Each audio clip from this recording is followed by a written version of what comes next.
구독, 좋아요. 시청하시면서 좋아요 누르는 거 깜빡하신 분들 꼭 눌러주시면 좋겠네요. 2부 시작하겠습니다. 양일국 박사님 나오셨습니다. 어서 오십시오. 안녕하세요. 예. 쿠팡과 관련해서 세부 내용들을 앞서 다뤄봤는데 오늘은 조금 쿠팡 문제를 먼저 간단하게 다른 차원에서 한번 다뤄볼 텐데요. 자, 쿠팡 관련해서 해킹 문제가 제기됐기 때문에 이 쿠팡 사건에서 사실 주택에 또 관심을 가져야 할 대목이 있다고 좀 생각이 드는데 어떤 차원에서 보세요? 글쎄 앞서서 좋은 논평을 해주셨기 때문에 예. 이 사건은 쿠팡에 취직을 했던 중국 국적의 내부자 소행으로 일단 가닥이 잡혀가는 것 같은데요. 예. 개인의 일탈, 왜냐하면 이제 쿠팡 정도 되는 정도 기업에서 갖고 있는 고객 데이터베이스는 그 암시장 같은 데서 고가의 거래가 돼요. 왜냐하면 이제 일설에 따르면 지금 이번에 유출된 자료 중에 최근 쿠팡에서 주문한 내역도 일부 포함됐다 그래요. 며칠째 한 4, 5일째. 예. 그러면은 예를 들어 제가 최근에 주문한 물건들을 누군가가 알고 그걸 가지고 저에게 보이스피싱을 한다. 어떤 스팸 문자를 보낸다 그러면은 이게 약발이 잘 통하는 컨텐츠가 되거든요. 그렇겠네요. 그런 개인의 일탈이라는 가능성에서부터 최근에 그 새벽 배송 시장을 놓고 알리테무가 지금 쿠팡을 넘보고 있는 이 상황을 또 감안해서 배후에 중국 공산당이 조직적으로 움직였을 가능성까지 모든 가능성을 열어놓고 조사를 하는 게 합당하다고 보고요. 네. 최근에 그래서 다시 지금 주목받게 된 그 중국의 북한도 많이 합니다만 그 해킹 기법 가운데 스피어 피싱이라는 단어가 지금 검색 상위에 오르고 있더라고요. 스피어는 말 그대로 창으로 공격 대상을 찍어놓고 그 공격 대상에 대한 사전 정보를 면밀히 조사한 다음에 그 사람을 속이는 기법인데요. 네. 우리나라에도 많이 행해지고 있어요. 최근에 2016년경에 한 대기업에 거래처 직원을 사칭해서 이메일이 갑니다. 그러니까 그 거래처의 그 회계 예산 담당하는 사람의 그 개인 정보를 면밀히 조사한 거예요. 그래서 그분의 평상시 자주 주고받는 이메일, 연락처 이런 걸 이용해 가지고 부장님 저 어디 거래처 누굽니다. 이번에 저희 법인 통장 계좌가 바뀌어 갖고 이번에 입금을 여기로 해주시면 돼요. 이렇게 메일을 보낸 거예요. 속아서 아마 그때 240억 원대 피해가 발생한 사례가 있습니다. 그리고 또 이건 저 같은 좀 북한 전문가들 사이에서는 흔히 있는 일인데요. 이를테면 이제 국방부나 외교부에 자문을 하는 정도 전문가들, 펜앤마이크에 나오시는 전문가분들 이런 분들이 주로 이제 이런 스피어 피싱에 타겟이 되는데 이런 식입니다. 예를 들면 저한테 펜앤마이크라는 그 어떤 펜앤마이크 비슷한 도메인의 이메일이 오는 거예요. 박사님 이번 금요일 급하게 방송에 좀 나와 주셔야 되겠습니다. 우리는 그러면 클릭하게 되거든요. 그렇겠네요. 클릭하는 순간 이제 불법 툴이 제 컴퓨터에 깔리면서 유출되는 것인데 실제로 이게 2016년부터 2017년 사이에 북한에서 해킹하는 김숙희라는 그룹이 있습니다. 네네. 그 김숙희가 한 짓인데 그런 안보 전문가 90명한테 이런 이메일을 보내가지고 박사님 계정이 털렸습니다. 그래서 비밀번호를 새로 입력해 주셔야 되겠습니다. 이렇게 해서 좀 이렇게 부끄러운 얘기인데 90명한테 이메일 보내갖고 56명이 따였어요. 그러니까 이게 북한 전문가들도 이 보안에 3명 중에 2명은 들어가네요. 예. 그러니까 이 북한 안보 전문가들도 이 정신을 차려야 되겠다는 그런 교훈을 남겼습니다. 그리고 그 외에도 지금 바로 어제가 보도된 얘기인데 그 라자루스라는 또 해킹 그룹이 있습니다. 정찰정보 밑에 유명한 해킹 그룹. 그래서 김숙희하고 라자루스가 이제 온라인상에서 못된 짓을 담당하는 이제 그런 놈들인데 최근 1년간 스피어 피싱이 58건이었는데 대한민국의 특정 기관, 특정 개인을 노려서 접근한 것 같다. 그래서 최근에는 정치, 외교, 금융 전방위로 확대되고 있으니까 조심해야 된다는 보도가 어제 나왔는데 아까 말씀드린 것처럼 이 쿠팡에서 이번에 유출된 개인정보, 최근 구매 내역 같은 것이 잘 가공돼서 우리나라의 이제 보이스피싱이나 이런 쪽으로 역공이 올 날이 멀지 않았다. 그래서 그런 점에 우리가 쿠팡이 잘 대비해 주길 바라고요. 무엇보다 지금 쿠팡을 빙자해서 이메일과 문자 같은 게 곧 많이 올 거예요. 네. 그래서 우리 쿠팡 측에서 이제 검증된 경로로만 고객에게 메시지를 보내는 것을 빨리 정비를 해가지고 제2, 제3의 여진을 막아주는 접근을 해야 될 것 같고 앞으로 저 직원 뽑을 때 어차피 이건 외부에서 해킹이 들어온 것은 아니니까 쿠팡이 무슨 큰 잘못을 했다는 정황은 아직 없어요. 그렇지만 앞으로 그 중요한 정보에 접근할 수 있는 직원 뽑을 때는 이런 말은 좀 어울리지 않지만 사상 검증을 좀 투철히 해달라 이렇게 당부드립니다. 예. 약 3,400만 건의 고객 계정 정보가 넘어갔다. 중국으로 지금 넘어가 있습니다. 그러면 중국 공산당이 이걸 놔둘까요? 민간 시장에서 2차 가해를 할 수 있는 여러 가지 이제 범죄 행위로 쓸 수 있는 우려되는 상황도 있지만 이 부분도 살펴봐야 할 것 같은데 제가 추가로 한번 이것만 좀 질문 드릴게요. 사실은 안보 정치적으로 활용할 가능성, 그러니까 기존에 이제 중국 국적의 일종의 정보 스파이가 이 쿠팡 계정을 파악했다고 하면 그건 개인의 여러 가지 이제 일상적인 경제적인 정보지만 이걸 악용하기로 시작하면 아까 북한 전문가들 사실 이야기는 했습니다만 이걸 특정한 정치적인 선거와 연관된 거라든가 또는 안보적으로 활용한 위험성이 그 부분은 좀 다른 차원에서도 가능하지 않습니까? 예를 들어서 네. 정치적으로 상당히 큰 어떤 영향력이 있는 언론인 예. 또는 학자 이런 분의 계정을 이런 식으로 털어서 뭐 여러 가지 그 해킹 툴이 있습니다만 예를 들면 그분이 타자를 치는 것을 따가는 툴이 있어요. 해킹 툴이 있는데 네. 만약 그게 그런 잘못된 이메일을 클릭했다가 그런 툴이 내 컴퓨터에 실려 있는 걸 모른 채로 뭐 로그인을 한다든지 그러면 그 피해가 상상을 초월해요. 그러니까 은행 계정을 털어서 뭐 돈을 빼가는 건 약과고요. 예를 들면 그분 계정에 무슨 X죠. 요즘에 X나 요즘에 인스타그램 같은 데 로그인 해가지고 갑자기 정치적으로 폭탄 발언을 써버리고 사라지는 거죠. 예를 들어 선거가 임박했을 때 그런 폭탄 발언 같은 건 표심에 큰 영향 줄 수 있거든요.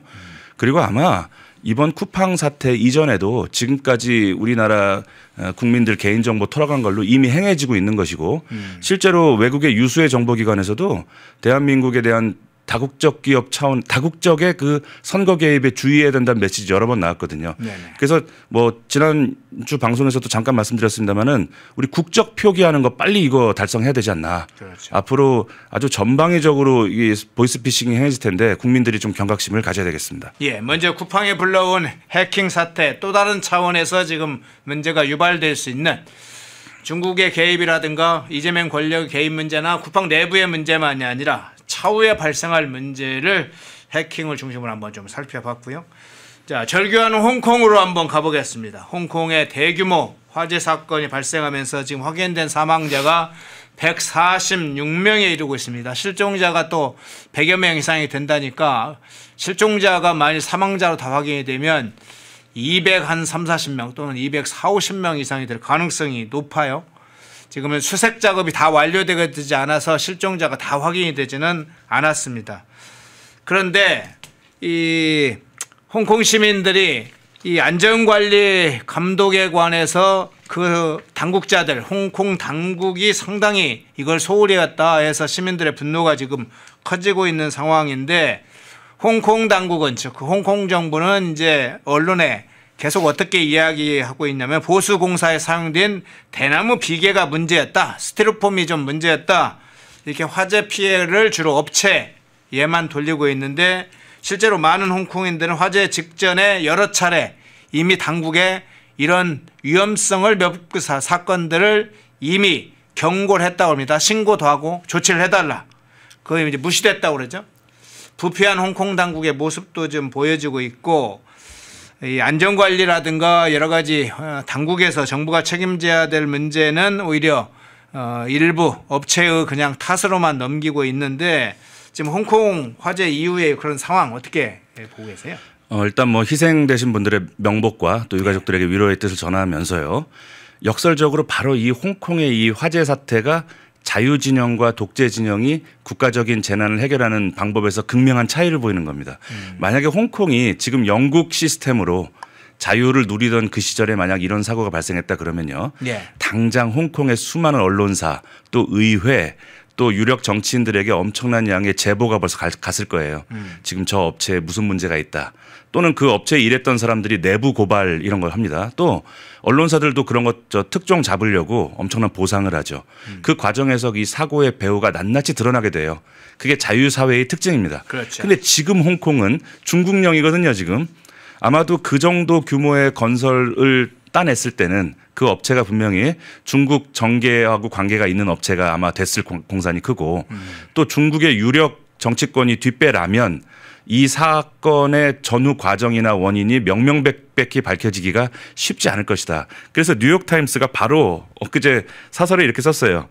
지금 이러한 부패나 취약성에 홍콩이 잘 대처하고 있는지 의문스럽다.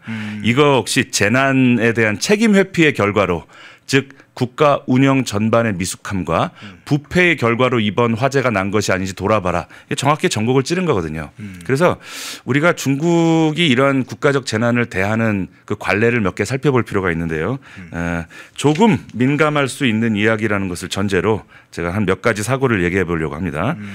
2011년에 저 고가도로에서 이제 정확하게 말하면 이제 저장성이라는 곳에서 고가도로의 열차가 멈췄습니다. 네. 낙뢰 때문에 그 통제기가 문제가 생겨서 멈춰 있는데 뒤따라오던 고속열차가 추돌을 하는 바람에 열차 일부가 밑으로 떨어졌어요. 절벽 아래로. 큰 사고입니다.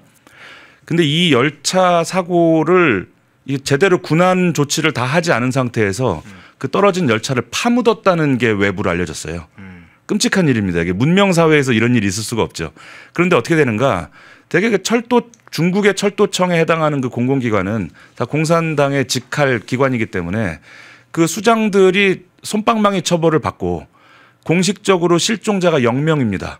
수많은 유가족들이 우리 아이가 돌아오지 않는다고 절규하는데 그냥 묻힙니다. 바로 이게 독재국가, 권위주의 정부가 재난을 대하는 방식이죠. 그 외에 텐진항 폭발 사고라고 있었습니다. 2015년에. 그게 이제 물류 창고 관리를 뭐 뇌물이나 이런 거 부패로 물류 창고에 보관해서는 안 되는 위험 물질을 보관했다가 폭발을 했는데 이게 인공위성에서 관측이 될 정도의 큰 사고예요. 근데 이 물류회사 사장인가 회장이란 분은 중국에만 있는 독특한 그 사법 처벌 제도가 있습니다. 사형 후 2년 집행유예 이런 게 있습니다. 아, 사형 후에 너는 사형이야라고 네. 광고해요. 선전합니다. 그러나 집행유예 2년. 그럼 2년 동안 감옥에 가둬놓고 이자가 반성을 하고 다시 안 그러겠다는 그런 걸 진정성을 보이면 단계 무기징역으로 낮춰주는, 그러니까 말하자면 중국의 고위 권력층의 어떤 그 뒤를 봐주는 그런 사법제도가 있습니다. 그 사형 후 집행유예 2년을 받은 것으로 알려졌는데 문제는 그 이후에 뭐 어떻게 수감 생활을 하고 있는지 뭐 이게 알려지지가 않는다는 거죠. 통제사회니까. 네. 그다음에 우리나라에서도 그 수많은 주부들을 공포에 떨게 했던 그 멜라민 사태가 있습니다. 있죠. 이게 2008년인데 벌써 오래됐네요. 중국의 그 분유업자가 분유 양을 늘려야 되니까 네. 분유에 물을 타서 양을 늘려요. 그럼 당연히 물을 탔으니까 그 영양분의 함량이 줄어들지 않겠어요? 근데 영양분이 오히려 더 많이 들어간 것처럼 속이려고 이제 단백질이 더 많이 첨가됐다고 눈속임을 하려고 멜라민이라는 독극물을 넣은 겁니다. 근데 이제 아마 중국에서 그런 모양이에요. 그 우유에 단백질이 얼마나 있는지를 테스트할 때 질소가 얼마나 들어있는지를 가지고 테스트하는 거예요. 그러니까 멜라민에 질소가 많다 그래요. 그래서 그걸 집어넣어서 눈속임해서 아마 그때 알려진 게 수많은 아이들이 신장 결석 신부정으로 고통받게 됐고 아마 30만 명 이상으로 추정하는데 중국 사회의 특성상 알려지질 않는 거예요. 이게 통제를 하니까. 다행히 우리나라 식품회사들이 중국의 OEM 주는 뭐 과자, 젤리 이런 거 일찍 단속해가지고 우리나라엔 피해자가 아직까지 나오지 않았지만 자 그럼 보십시오. 이런 국가적인 재앙을 이렇게 권력이 비호하고 필요한 부분만 공개하고 공산당에게 민감한 부분을 감추거나 하는 게 비일비재하다는 거예요. 네. 바로 이런 홍콩의 처지가 참 어떻게 보면 한심하게 됐다. 제가 2018년에 한 비공개 회의에 초대됐는데 그때 홍콩이 한참 민주화 항쟁한다고 저 두들겨 맞고 그럴 때입니다. 그때 한 청년이 절규하는 걸 제가 앞에서 들었는데 지금 생각해도 좀 가슴이 먹먹해요. 그 청년이 뭐라고 하냐면 우리는 다시 우리가 홍콩이 중국으로 반환됐을 때 홍콩의 체제와 문화를 그대로 존중하겠다는 중국 당국의 말에 속았다. 대한민국은 속지 않길 바란다. 그렇게 연설하는 걸 제가 직접 봤습니다. 이번 사태를 단순히 대형 사고라는 측면에서만 보지 말고 우리가 미래에 중국화 된다면 미래에 홍콩화 된다면 바로 우리 대한민국에서도 생길 일이라는 것을 경각심을 갖는 그 계기로 삼았으면 좋겠습니다. 예. 댓글에서 대나무 비계가 뭐냐고 이야기를 물어보시니까 조금 설명을 드리겠습니다. 이제 보수공사 때 사용되는 것이라고 알려져 있는데요. 그러니까 건설 현장에 가면 고층 건물의 경우에 건물 자체는 당연히 콘크리트나 이런 걸로 돼 있죠. 그런데 이 고층 건물에 보강 공사를 하거나 무슨 일부 시설 정비를 하거나 할 때 임시로 설치하는 구조물이라고 생각하면 됩니다. 우리는 다 이제 그걸 철제로 하죠. 뭐 철강으로 만든 철제로 해서 외부에 거기에 임시 구조물 설치해놓고 거기 올라가서 일부 공사도 하고 뭐 다른 물품을 이동시킬 때 사용하기도 하고 그런데 홍콩에서는 이 대나무 비계, 대나무로 만든 걸 사용한다고 해요. 과거에서부터 이게 문제가 돼 왔어요. 지금 아까 어떤 분은 이제 홍콩이 섬이라 습해서 대나무 비계 쓴다는 말도 있다고 지금 이야기 쓰는데 그 대나무 비계가 네. 이제 화재가 나면은 안에 건조하기 때문에 폭발하듯이 딱딱 터진다는 거예요. 네네. 그러면서 불꽃을 날려버리는 거예요. 그래서 아마 이번 화재가 크게 번지는데 일조한 것 같은데 엄밀히는 화재에 관한 그 민원이 여러 건 있었다 그래요. 있었죠. 이거 불 붙으면 큰일 난다는 민원이 있었는데 말씀드렸다시피 이게 자유사회였으면 벌써 9시 뉴스에 특종 때리고 난리 나서 못 썼을 거예요. 그런데 이 바로 권력이 뒤에 있는 공사는 그런 거 아무리 민원 올려도 잘 안 되는 경우가 많죠. 그래서 그렇죠. 그런 독재 사회 내지는 권위주의 사회가 갖는 그 탄력적이지 못한 모습 우리가 이걸 경계해야 될 것 같고요. 그리고 지금 홍콩 보안법이란 걸 지금 다시 가동한다 그래요. 네네. 이번 화재 사건을 빌미로 중국의 관리 시스템이나 중국 공산당을 비방하는 자는 가만두지 않겠다라고 으르렁대고 있는데요. 저희 예를 들면 홍콩 보안법은 홍콩에 대해서 외세가 비판하거나 체제를 간섭하는 것은 안 된다 엄격히 금하고 있는데 중국 본인이 지금 다른 나라에 하고 있는 그 외세에 대한 간섭 그것의 위험성을 자신들도 알고 있다는 어떤 정황이죠. 우리나라엔 인터넷 댓글 또 출처를 막 속여가면서 온갖 종류의 여론 선전 이런 거 하면서 정작 자신의 영토인 홍콩에는 절대 그거 못하게 하는 겁니다. 우리가 중국의 이중성이 보이는 대목이다 이렇게 보겠습니다. 예. 그러니까 이제 핵심적으로는 그 업체가 대나무 비계를 사용하는 것도 화재 위험을 안고 있었지만 이 문제가 계속 제기돼 왔습니다. 이번 화재 과정에서도 제기됐고 이 몇 년 전에도 이 대나무 비계 문제가 제기가 되었어요. 그래서 상당히 화재 위험이 있다 제기됐는데 이 홍콩 당국, 홍콩 정부의 이 부패한 정부이기 때문에 민간업체와 뒤에서 다 거래를 하는 세력들이기 때문에 관심 문화가 있죠. 그러다 보니 이 문제가 개선되지 않다가 대형 화재로 이어졌다 이렇게 생각하시면 어떨까 생각이 듭니다. 자, 그런데 문제를 이어보겠습니다. 앞서 이제 절규하는 홍콩에 아까 사진 한 분 있던데 그 사진 한번 좀 띄워주시겠어요? 이 화재 현장에서 절규하는 모습의 사진이 있었는데 그 사진을 한번 띄워주시죠. 그거 말고요. 예, 그 한번 이게 이제 세계적으로 아마 이 사진이 지금 전파되는 사진 중에 하나로 지금 알려져 있습니다. 천안문 사태 때 탱크 앞에서 그 탱크를 막는 하나의 사진이 그 역사의 장면을 상징하듯이 이 사진도 굉장한 상징성이 큰데요. 실제로 저 타고 있는 홍콩의 아파트 모습과 함께 절규하는 이 홍콩인의 모습인데 이 장면의 하나의 사진의 모습을 보면서 여러 가지 상징으로 떠오르고 있는데 이 홍콩 화재가 관심사는 이 홍콩 내부뿐만 아니라 시진핑 이 중국에 미치는 영향 이 부분은 어떤 차원에서 봐야 될까요? 글쎄요. 지금 저 사진은 뭐 아마 올해 퓰리처상 뭐 유력 후보로 봐야 될 것 같고요. 네. 저 무너져가는 저 거대한 제국 자유시장 경제와 자유민주주의가 없는 거대한 시스템의 말로는 저 불타는 건물처럼 될 것이다라는 아주 강력한 메시지를 주고 있습니다. 그리고 지금 최근에 시진핑의 저 권력 지지 기반이 많이 흔들리고 있다는 이야기가 곳곳에서 들려요. 예를 들면 지난번 전승 기념 행사에서 단적으로 그 장유샤라는 장군이 시진핑하고 반대 계파인데 그 사열을 지휘하는 위치에 있어서 많은 사람들이 놀랬거든요. 그것 외에도 뭐 조금 어두운 얘기입니다만 그 푸틴하고 장기 이식에 관한 이야기를 하는데 최근에 저 시진핑의 안색이 뭐 신장이 안 좋은 거 아니냐 뭐 이런 설이 많이 나와서 개인의 건강 이상설부터 지지 기반이 흔들리고 있다는 정황이 나오는데 아마 엎친 데 덮친 격으로 이런 사고가 났으니까 시진핑 입장에서는 단단히 체제 결속이나 안정을 도모하는 쪽으로 무리수를 둘 공산이 크죠. 그래서 아까 말씀드린 것처럼 홍콩 보안법 같은 거 사실 들먹일 일이 아니거든요. 네네. 원만하게 수습하고 공명정대하게 이 사건의 배후를 밝혀서 뭐 처벌하겠다. 사실 그 정도가 자유사회를 안심시킬 수 있는 메시지인데 너희들 외세가 개입해서 우리 중국 공산당의 지도력을 폄하하는 건 용서 못해라고 첫 메시지가 그렇게 나온다는 것 자체가 지금 당혹스러워하고 있다는 하나의 정황으로 보고요. 우리가 자유사회가 때로는 혼란스럽기도 하고 비용이 많이 듭니다. 우리나라 정치권만 보더라도. 네. 그러나 지금 이런 전통적인 방식에 아까 말씀드린 무슨 멜라민 사태나 이런 거 제일 윗선들은 그냥 뭐 적당하게 무기징역으로 감염되고 어떻게 되는지 몰라요. 그러나 그런 방식으로 이 문제를 수습하려 들다가는 좀 홍콩만 하더라도 지금 뭐 전 세계 언론들이 주목을 하고 있고 위에 드론들 왔다 갔다 하고 인공위성이 실시간 찍고 있거든요. 그런 전통적인 중국 공산당 방식으로 이거 덮으려고 하다가는 더 큰 무리수를 두게 되고 더 큰 비난에 직면할 수 있다. 그리고 최근에 트럼프 정부가 연이어 대한민국을 방문해서도 그렇고 네. 인권이라는 말을 입에 달고 다녀요. 네. 지금 여기서 인권의 문제를 경시하는 접근을 했다가는 상당히 시진핑 체제의 위협으로 될 공산이 크다. 이 문제 아주 전 세계가 예의주시해야 되고 우리도 예의주시해야 되겠습니다. 예.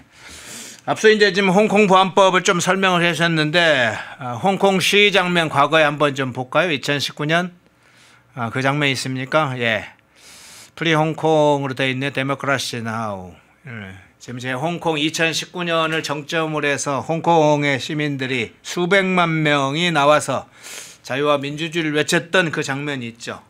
지금 아까 이제 이 홍콩 보안법 이야기를 했는데 그 장면 조금 한 번만 추가해서 좀 이야기를 좀 여쭤보겠습니다. 지금 홍콩 주재 국가안보부서가 직접 나섰습니다. 특히나 이제 중국 당국이 사실상 직접 나선 건데 반중국시가 또 재현되는 거 아니냐. 6년 전에 2019년 전으로 지금 벌어졌던 반중국 시위가 또 나서는 거냐 하면서 지금 홍콩 당국이 형식으로 나서고 있지만 실제로는 중국의 지시를 받아서 움직이는 걸로 보는데 중국 당국이 지금 과거에 그런 사태를 굉장히 우려하기 때문에 이런 조치를 취하는 걸로 봐야 될까요? 어떻게 보세요? 뭐 저도 전적으로 그 앵커님 저 진단에 동의하고요. 예. 2019년에 우리가 좀 추억을 떠올려 보면 예. 그 당시 홍콩인들이 목숨을 걸고 맞섰던 이유는 이제 범죄인 인도 법안 이른바 송환법 때문이었는데요. 예. 홍콩에서 정치적으로 민감한 발언을 하거나 예. 중국 본토를 비난한 사람들을 조사할 때 홍콩 사람이어도 일단 중국으로 데려가서 조사할 수 있다. 이게 그 법안의 골자인데 여기에 격렬하게 저항한 것은 뭐 단순한 이유입니다. 본토로 송환됐다가는 살아 돌아온다는 보장이 없는 것이죠.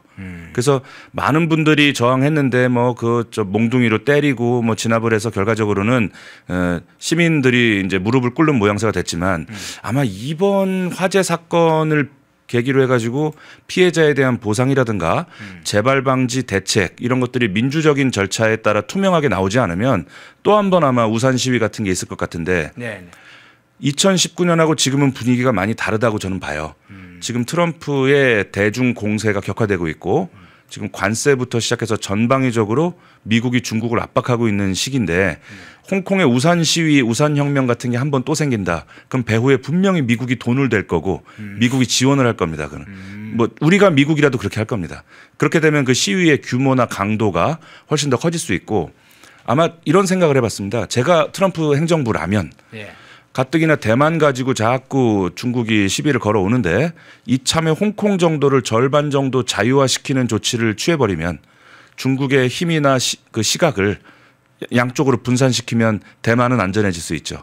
그래서 그런 뭐 말하자면 좀 그렇지만 거대한 체스판에서 이번 일을 자칫 중국이 잘못 대처하면 거대한 체스판이 움직일 수 있기 때문에 이 점을 중국도 모르지 않을 겁니다. 예.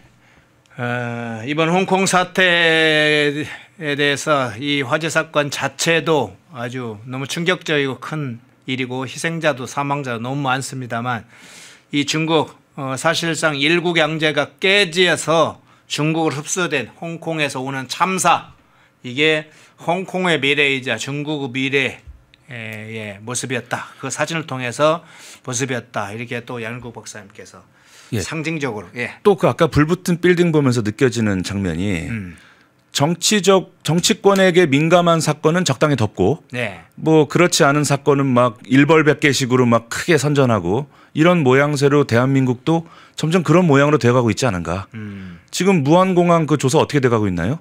바로 이런 부분들. 아 그러네요. 현 여권에게 민감한 사건은 덮으려고 하고 현 여권에게 정치적인 반사이익이 있는 재난은 막 사이렌도 울리고 이런 것들이 자꾸 반복이 되고 무뎌지면 우리도 중국의 비슷한 그런 나라로 되어가는 거죠.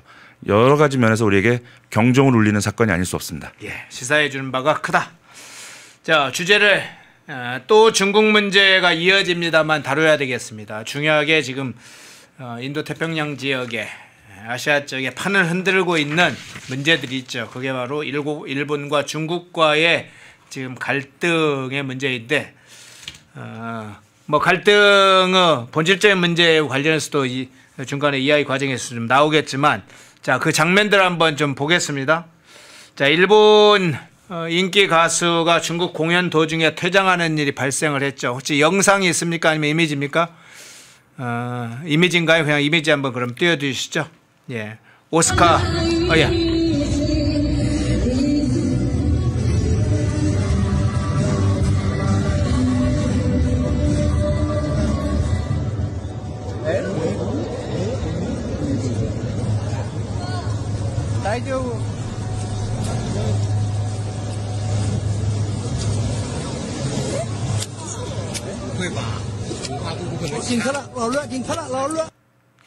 예, 보시면 알겠지만 저 일본 가수, 인기 가수라고 그러죠. 오스키마키가 공연 도중에 갑자기 영상 자막이 사라져 버리죠. 그리고 누군가가 들어오죠. 이제 저 공연 관계자가 들어와서 퇴장해라. 이제 나가셔야 된다. 중국 공안이 막는다. 뭐 이런 것을 전달한 걸로 지금 알려졌어요. 저 중국 공연뿐만은 아닙니다만 아주 상징적인 어떤 하나의 영상이기도 하고 장면이긴 한데 항공 900편이 중단되는 사태도 최근에 발생했죠. 중국의 좀 폭력적인 일본 공격, 이게 좀 본격적인 상황인가요? 어떻게 보세요? 뭐 가수의 공연이 뭐 정치적으로 좀 탐탁치 않다 그러면 네. 공연 당일날 아침에라도 전화하면 되는 거예요. 굳이 무대를 세워가지고 한참 공연하고 있는데 조명과 반주를 끄고 네. 무슨 저 죄인을 압송하듯이 스태프들이 올라와서 데리고 나가는 거, 이거는 의도적으로 연출된 가수 망신주기라고 밖에는 볼 수가 없겠죠. 그리고 저 오스키 마키는 저 일본의 애니메이션 주제가 유명한 가수고 뭐 네.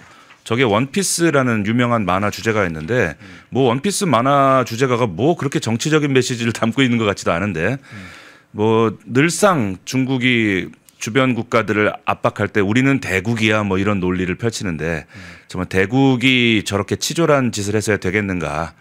정말 그 트럼프 대통령과 굳게 손잡고 있는 그 일본 다카이치 총리에게는 별 말 못하면서 저 힘없는 그 여자 가수 끌어내리는 저것이 중국 독재 정권의 속성이다라는 그 이야기가 나오고 있는데 예. 지금 뭐 이것뿐만이 아니고 무슨 전사 세일러문 뮤지컬도 취소하고 그리고 뭐 짱구는 못 말려 애니메이션 개봉도 지금 무기한 연기시켰다고 하는데 아마도 문화 예술 또 관광 이쪽에서 먼저 압박을 해서 정부를 그러니까 일본 정부에 대한 불신 미움 아무래도 큰 돈을 가지고 계약을 했을 텐데 그게 갑자기 저런 식으로 무산이 돼버리면 많은 그 종사자들이 그 우리 정부는 왜 중국하고 싸워서 우리에게 피해를 주는 거야 불만 세력을 만드는 거죠.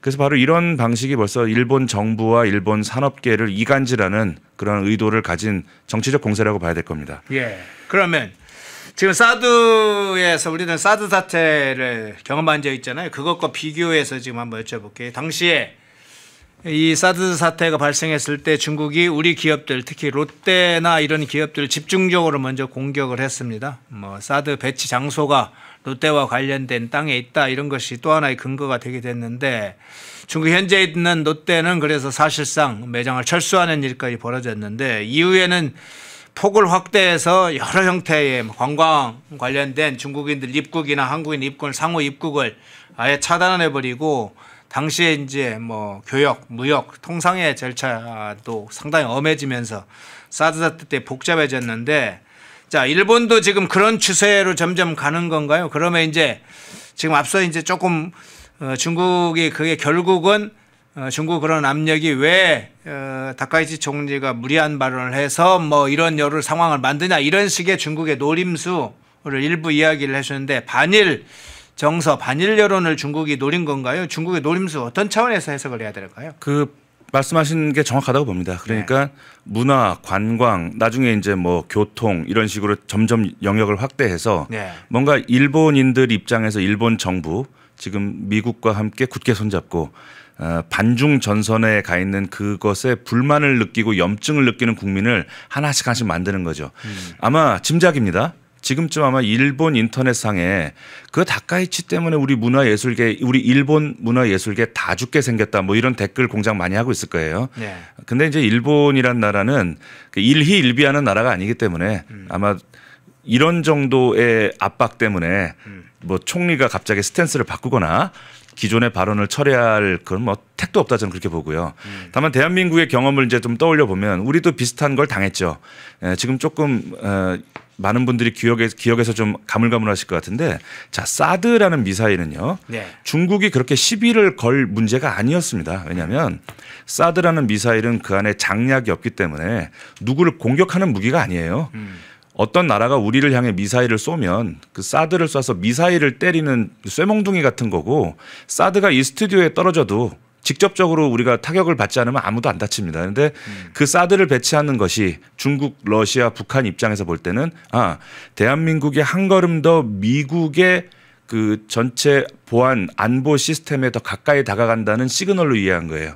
그러니까 아주 전방위적으로 우리를 비난하고 그때 박근혜 정부도 고생을 많이 했죠. 근데 사드를 배치했으면 그 정치적으로 풀어야 될 문제인데 그걸 맨 처음 시비를 건 게 2016년 7월에 앞으로 중국의 연예 방송에 한국 연예인들은 나오지 못한다. 이른바 이게 한한령입니다. 그때부터 시작이 된 거죠. 네. 그리고 연말에 항공사 전세기 운항 중단시키고 신규 노선 못 만들겠습니다. 똑같이 하는 거죠, 일본하고. 자, 근데 이게 갈수록 더 재밌는 게 2017년으로 넘어오니까 갑자기 전기차 배터리 보조금을 삭감했습니다. 그래서 우리 LG 삼성이 큰 타격을 입었고요. 2017년 3월에는 중국에서 한국으로 여행 갔을 때 쇼핑하지 마라. 그래서 우리나라 면세점이 큰 타격을 입었습니다. 벌써 그러면 연예 엔터테인먼트 업계, 면세점, 관광 뭐 이런 쪽 사람들이 벌써 박근혜 정부는 왜 이러는 거야. 중국을 빨리 좀 달래서 우리 먹고 살게 해야 될 거 아니야. 이런 여론이 안 생길 수가 없거든요. 거기에 또 댓글 부대들 또 별 이슈가 없어도 대한민국을 흠집내기 좋아하는 반국가 세력들 좌익들이 또 거기에 편승을 해가지고 마치 대한민국이 엄청나게 잘못된 외교를 하고 있는 것 같은 여론을 만드는 거죠. 거기에 속절없이 무너진 측면이 좀 있습니다. 그런데 정말 우리가 화가 나는 것은 롯데마트를 막 철수시키고 네. 이런 수많은 일자리를 빼앗고 우리나라 소상공인들 롯데마트가 말이 좋아 대기업이지 거기다 물건 납품하는 사람들은 다 소상공인들이란 말입니다. 그분들 피눈물 나게 하면서 또 다른 한편으로는 무슨 짓을 했냐면 우리나라 드라마나 영화 이쪽에다가 투자 명목으로 돈을 대고 예. 맥락에 맞지 않는 장면이나 중국 아이콘을 집어넣는 거예요. 그 대표적으로 몇 가지만 예를 들면 SBS에서 만든 드라마 조선 구마사라는 드라마가 있었습니다. 2021년 3월에 시작했는데 2번 방영하고 없어졌어요. 이게 뭐냐? 이게 무슨 뭐 조선에서 무슨 뭐 마귀를 쫓는 무슨 뭐 마법사 그런 얘기는 좀 판타지 그런 건데 거기에 이제 태종 이방원이 폭군으로 나옵니다. 역사적 사실과 좀 다른 거죠. 그리고 훗날 세종대왕이 되는 충녕대군이 막 기생집을 드나드는 걸로 묘사가 되고 이게 우리나라 국민들 자존심을 건드린 겁니다. 그리고 불필요한 중국식 의상이나 중국식 배경을 막 어거지로 집어넣는 거예요. 고증에 맞지도 않고. 그리고 예를 들어서 드라마에서 중국에서 현지에서 뭐 로케를 했다. 그러면 당연히 중국 의상이나 음식이 등장하는 게 자연스러운데 분명히 그 드라마상 배경은 조선 영토 아닌데 막 중국 요리가 나와요. 막 월병, 피단 막 이런 게 나오니까 시청자들이 이게 뭐 하는 짓이냐고 엄청나게 항의를 하고 수천 건의 민원이 방통위로 접수가 된 겁니다. 그러니까 그 드라마에 후원을 했던 우리나라 굵직굵직한 대기업들이 야, 이 드라마 후원했다가 우리 친중 기업으로 찍히겠다고 너도 나도 발을 빼면서 2회 만에 종영되는 사태가 있었습니다. 이거 외에도 뭐 TVN의 빈센조, 뭐 여신 강림 이런 드라마 보면은 아까 말씀드린 대로 허거를 먹는 장면을 맥락이 없이 집어넣는다든지. 네. 자, 이 양면 전술입니다. 한쪽으로는 우리나라 관광이나 문화예술 업계를 위협하면서 또 다른 한쪽에는 거대한 자본을 이용해서 차이나머니라고 하죠. 네. 그걸 이용해서 문화 코드로 우리를 잠식해 들어가는 거. 일본이 아마 이런 중국의 의도 모르지 않겠죠. 대한민국은 속절없이 좀 한번 당한 측면이 있지만 일본이 그 우리의 시행착오를 되풀이할 것인지 지켜봐야 되겠습니다. 예. 자, 중국 문제와 관련해서 일본 공격하는 장면 그리고 일본이 또 그에 맞서서 버티면서 또 상황을 준비하는 그 상황을 이제 동시에 우리가 이제 살펴봐야 될 텐데요. 다른 장면 하나 좀 보겠습니다. 베네수엘라 상황을 잠깐 걸쳐 볼게요. 왜냐하면 이것도 중국과 연관이 부분적으로 돼 있기 때문에 한번 살펴보는 건데요. 지금 트럼프 대통령이 이 베네수엘라 마두로 대통령 추출을 사실상 뭐 숙청이라고 해야 되나요? 뭐 어쨌든 내쫓기 위해서 사실은 목표를 걸고 있는 것 같습니다. 최근에 이제 마약 선박을 직접 트럼프 미국의 드론이나 미사일로 공격을 하는 그런 상황도 우리가 좀 보고 있는데요. 최근에는 항공모함을 베네수엘라 주변에 배치를 했습니다. 군사력 배치가 지금 본격화됐어요. 상당히 주변에 군사력 배치를 늘리고 있는데 그러면서 베네수엘라에 대한 압박을 강화하고 하고 있습니다. 근데 이제 우리 양 박사님께 궁금한 것은 이 베네수엘라 상황도 궁금하지만 또 하나는 그간에 중국이나 러시아나 이란이나 쿠바나 니카라과 이런 데 일종의 반미연대, 중국 러시아뿐만 아니라 일종의 남미 국가들 내에서도 이제 반미 국가들이 있었지 않습니까? 반미 독재 국가들이. 그런데 이 베네수엘라가 이렇게 상당히 위기에 몰리고 있는데 이 반면대 별리 힘을 못 쓰고 있는 것 같아요. 어떻게 상황을 보세요? 이게 저같이 국제정치 연구하는 학자들에게 항상 초유의 관심사는 우리가 지금 누구 편에 설 것인가. 예. 만약 대한민국이 전 미래에 그런 날이 반드시 올 거라고 믿습니다만 대한민국이 세계 최강대국이 됐다. 그러면 뭐 그런 문제는 고민하지 않아도 됩니다.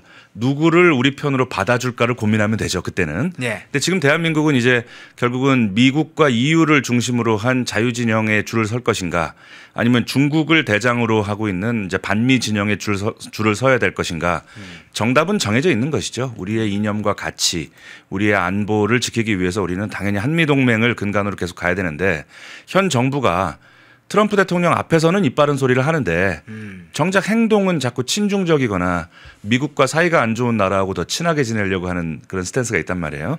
자, 그런데 우리가 그래도 중국을 위시한 반미 진영 지금 말씀하신 나라가 이제 중국, 러시아 지금 뭐 큰 형님격입니다. 예. 이란, 쿠바, 니카라과 뭐 이런 나라, 베네수엘라 이런 나라들인데 벌써 이름만 들어도 아마 올 겨울방학 때 대학생들한테 이 나라 중에 하나로 여행 갈래 아니면 뉴욕에 갈래 이미 거기서 승패는 결정이 된 겁니다. 그래서 지금 우리가 반중 진영에 줄을 섰다가는 이런 꼴을 면할 길이 없다. 지금 벌써 베네수엘라의 그 마약 밀수선을 막 예고 없이 드론으로 때리고 격침시키고 최근에 한 80명 정도 죽었어요. 네. 절차 없이 처형한 겁니다, 이거. 자, 이런데 지금 중국이 한마디 못 한단 말이에요. 고작 지금 중국, 러시아, 이란, 쿠바가 지금 베네수엘라 대통령한테 생일 축하한다 정도 메시지 보내고 있단 말이에요. 바로 이것이 저는 그렇게 봅니다. 그래도 우리 6.25 때를 돌아보면 16개국이 어디에 붙어 있는지도 모르는 나라를 위해 참전했습니다. 그리고 그땐 6.25에서 우리가 이긴다는 보장이 없었을 때예요. 근데 이제 자유와 인권이라는 어떤 정신적 가치 그 연대가 몹시 위험을 무릅쓴 참전을 했던 것이죠. 그런데 이거 조금 저의 개인적인 짐작임을 전제로 지금 중국에 뭉쳐있는 나라들에게 그런 이념적 가치는 없는 것 같아요. 정의, 인권 뭐 이런 건 없는 것 같습니다. 그죠? 인권에서 니은 빼고 이권으로 뭉쳐있는 나라들이기 때문에 미국이 으르렁대니까 다 뒷짐지고 있는 것이죠. 과연 우리 자유진영이 대차게 정말 대한민국을 향해 파병을 했던 그런 인권과 자유의 정신이 없는 그 연대에 우리가 같이 갈 것인가. 이 정부 관계자들이 똑똑히 이 장면을 봤으면 합니다. 예. 자, 두 가지 중국과 관련된 키워드가 계속 나왔죠. 홍콩 화재로부터 시작해서 일본의 가수들이 끌려나가는 사실상 그 퇴장시키는 그 장면을 통해서 중국이 어떻게 폭압을 가하고 있는지 그리고 지금 베네수엘라 장면까지 살펴봤는데 마지막 주제 이 주제를 좀 살펴보겠습니다. 딴지일보 문제와 연관되어 있는데 자 장경태 관련된 문제이기 때문에 마지막 주제 잠깐 살펴보겠습니다. 앞서 이제 이 장경태 성추행 사건과 관련한 진상 문제를 중점적으로 다뤘다면 이건 좀 다른 차원에서 한번 다뤄보겠습니다. 김어준이 만든 이 딴지일보 장경태 의원을 옹호하는 글이 굉장히 가득 차 있다고 합니다. 장경태 성추행 의혹과 관련해서 무슨 저게 지금 정치 공작이다 이런 식으로 몰아가는 주장들이 많이 올라와 있어요. 저 한번 보시죠. 100% 작전이라고 봄 내부든 외부든 아무 일 아니던데요. 이렇게 말하는 사람도 있고요. 어디서 또 꽃뱀 하나 섭외했나 보네요. 장경태가 성비라니 가짜나서 콧방귀가 나옵니다. 역풍새가 몰아쳐서 내란 세력 작살내야 됩니다. 하도 식상해서 설사 정말일지라도 장경훈 의원 자초 안 되는 것을 지지합니다. 자, 저런 글들이 막 딴지일보에 계속 올라가고 있어요. 백주 대낮에 저게 멀쩡한 사람들로 보이는지는 뭐 별도로 평가를 하고 버젓이 저게 글들이 막 올라오고 있어요. 어떻게 보세요? 저 댓글 저 국적조회 한번 해보고 국적조회? 싶고요.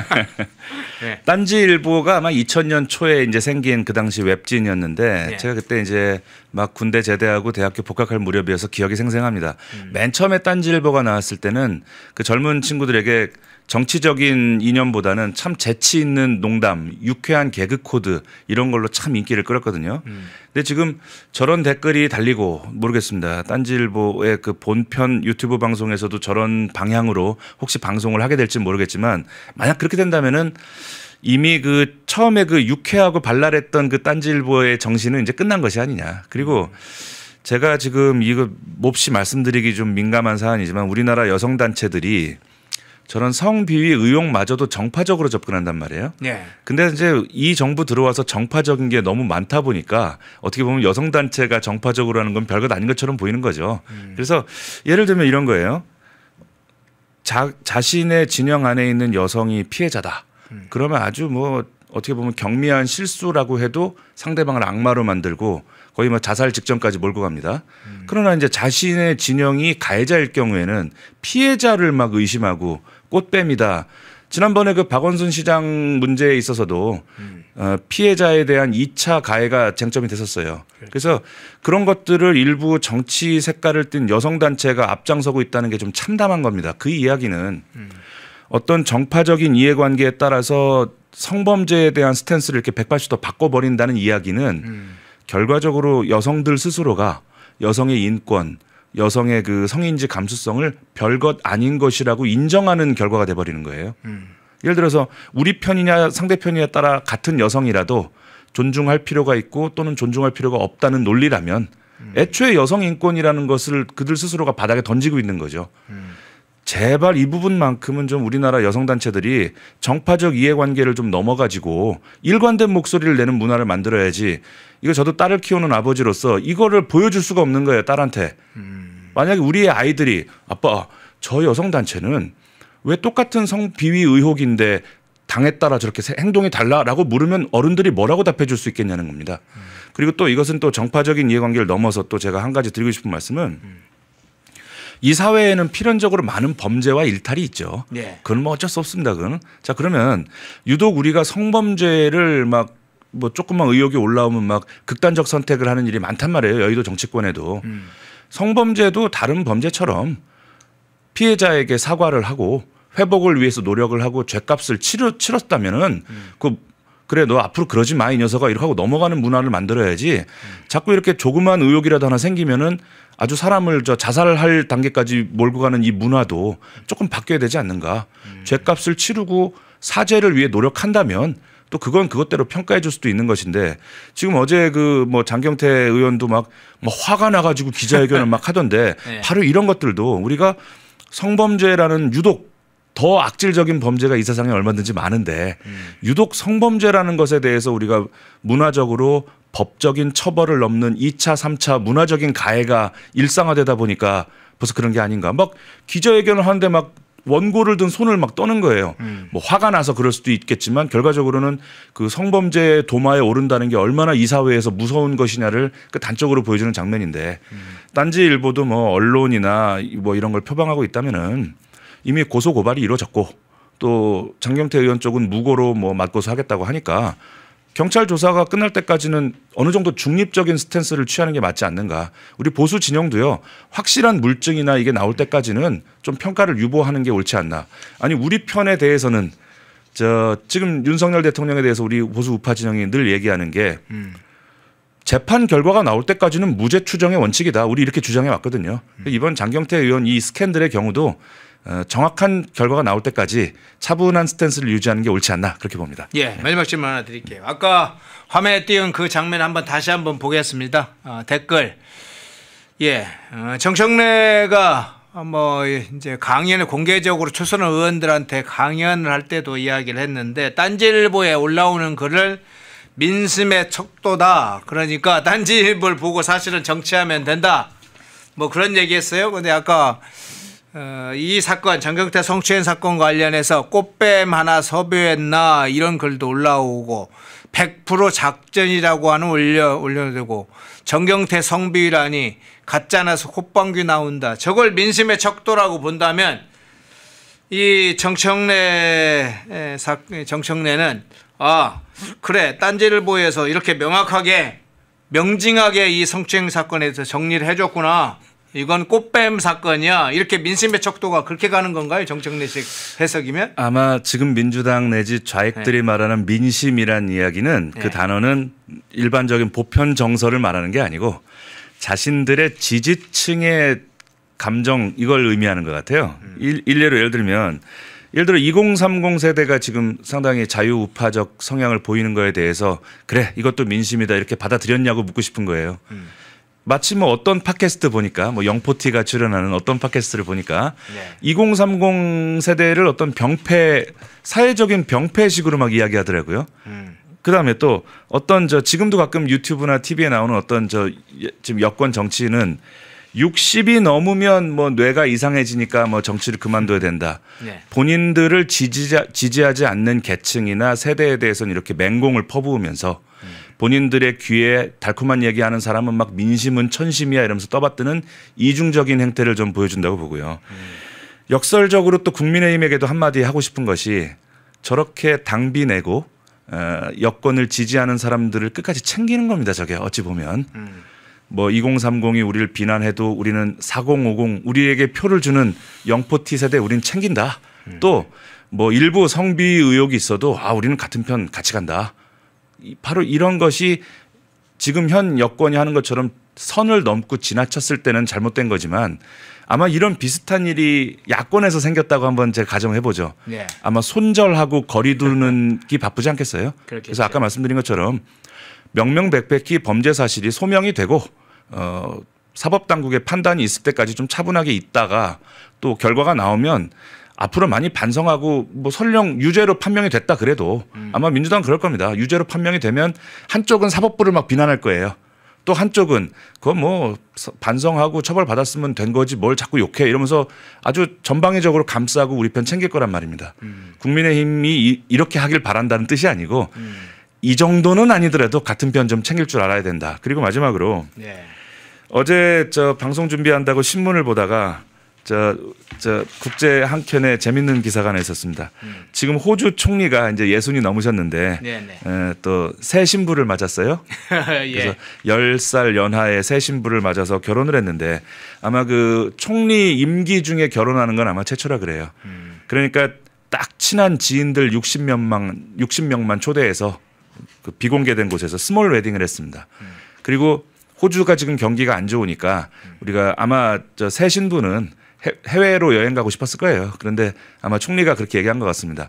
지금 국민들 보는 눈이 있다. 우리가 해외로 여행 다니면 국민들이 뭐라 하겠느냐. 호주 국내 여행으로 대체한다. 그리고 총리가 쓸 수 있는 휴가가 뭐 5일까지인가 봐요. 규정상. 그리고 전액 그것은 자비로 다녀오겠다.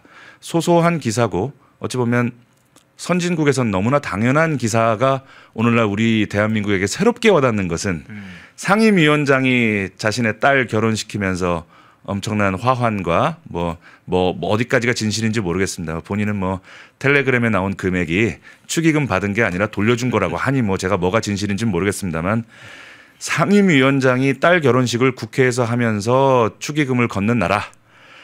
총리 본인이 새장가를 가면서도 국민의 눈을 의식해서 조촐하게 스몰 웨딩을 하는 나라.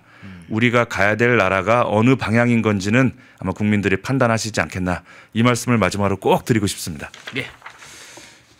우리 양주국 박사님 모시고 국제적인 문제, 국내적인 문제 또 종합적으로 한번 국제적 시각에서 큰 시각에서 중점적으로 좀 다뤄봤습니다. 쿠팡 해킹 이 화재 사건 문제 아니죠. 쿠팡 해킹 문제, 홍콩 화재 문제 중국의 일본 공격, 딴지일보 이 장경태 성추행을 딴지일보가 어떻게 지금 다루고 있는지 이런 문제를 좀 분석을 해봤습니다. 양일국 박사님이었습니다. 고맙습니다. 감사합니다. 펜앤마이크에서 추천하는 영상도 보고 가세요. 다른 영상도 즐기시려면 구독 버튼을 꼭 눌러주세요.